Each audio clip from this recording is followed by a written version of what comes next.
एक छोटे से गांव में एक आदमी रहता था। उसके घर के पास एक पहाड़ था जहां पर वे रोज सुबह जाता था। वह थोड़ी देर उस पहाड़ पर बैठता और फिर वापस आ जाता। तो रोज की तरह वह सुबह सुबह जा रहा था। पीछे से उसका छोटा सा बेटा आया। उसने आकर के उसका हाथ पकड़ लिया और कहा, आज मैं भी आपके साथ चलूंगा। उसने पहले तो उसको थोड़ा समझाया और मना किया और कहा कि जो रास्ता है वो बहुत ही छोटा है और चढ़ाई बहुत ज्यादा है, तो तुम मेरे साथ नहीं चल पाओगे। लेकिन फिर जब उसके बेटे ने जिद की तो उसके पिताजी मान गए और वो दोनों पहाड़ पर चढ़ने लगे। पिता ने अपने बेटे का हाथ कस करके पकड़ा हुआ था। लेफ्ट साइड में पहाड़ थी और राइट साइड में खाई और रास्ता बहुत ही छोटा था। वो पहाड़ की चोटी तक पहुंचने ही वाले थे, तभी रास्ते में एक बड़ा सा पत्थर आया। क्योंकि पिता उस रास्ते से रोज आता था तो उसको पता था कि वहां पर पत्थर है, तो वे साइड से निकल गया। लेकिन जो बेटा था उसका ध्यान कहीं और था, तो उसका घुटना जा करके उस बड़े से पत्थर से टकरा गया और उस बच्चे के मुंह से एक चीख निकली। और जैसे ही वे चीखा, उसकी आवाज उन पहाड़ों में गूंजने लगी। इससे पहले उस बच्चे ने कभी भी अपनी आवाज की गूंज नहीं सुनी थी, इसलिए उसे समझ नहीं आ रहा था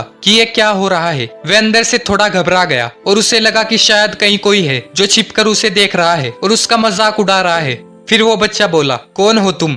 तो जब उस बच्चे ने उस गूंज को सुना तो उसे गुस्सा आ गया। उसे लगा कि कौन है ये जो मेरा मजाक उड़ाए चले जा रहा है। फिर उसने गुस्से से कहा, मैं तुम्हें छोड़ूंगा नहीं। और फिर जैसे ही उसने उस गूंज को सुना वह घबरा गया। उसके पिता समझ गए थे कि क्या हो रहा है। उसने अपने पिता का हाथ कस के पकड़ लिया और उनसे पूछा कि कौन है ये जो मुझे इतना तंग कर रहा है, कौन है ये जो मुझे इतना डरा रहा है। तो उसके पिता थोड़ा सा मुस्कुराए और उन्होंने खाई की तरफ देखा और जोर से बोला, मैं तुमसे बहुत प्यार करता हूँ। यह सुनकर वह बच्चा हैरान हो गया और उसे समझ नहीं आया कि हो क्या रहा है, क्योंकि वही इंसान जो उसका मजाक उड़ा रहा है वही उसके पिता को बोल रहा है कि मैं तुमसे बहुत प्यार करता हूँ। तो उसके पिता ने अपने बेटे को देखा और वो समझ गए कि उसके मन में क्या चल रहा है और फिर से दोबारा उन्होंने बोला, तुम बहुत अच्छे हो। और यह सुनकर उनका बेटा थोड़ा सा मुस्कुराया और उसने अपने पिता से पूछा कि ये क्या हो रहा है। फिर उसके पिता ने अपने बेटे को समझाया कि ये जो आवाज तुम सुन रहे हो ये किसी और की नहीं है, ये तुम्हारी ही आवाज है जो कि पहाड़ों में गूंज रही है और तुम्हें अपनी ही आवाज सुनाई दे रही है। जैसे तुम बोलते हो ठीक वैसे ही तुम्हें सुनाई देता है। अगर तुम गुस्से से कुछ कहोगे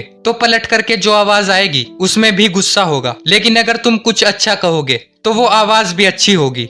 बिल्कुल इसी तरह हमारी जिंदगी में भी होता है। जैसा तुम अपने मन में इस जिंदगी के बारे में सोचते हो ये जिंदगी तुम्हारे लिए बिल्कुल वैसी ही हो जाती है। अगर तुम मन ही मन अपने आप से ये बोलते रहोगे कि मेरी जिंदगी तो बहुत बुरी है, तो तुम्हारी जिंदगी सच में बुरी हो जाएगी। और अगर तुम अपनी जिंदगी से प्यार करोगे तो तुम्हारी जिंदगी भी तुमसे प्यार करेगी।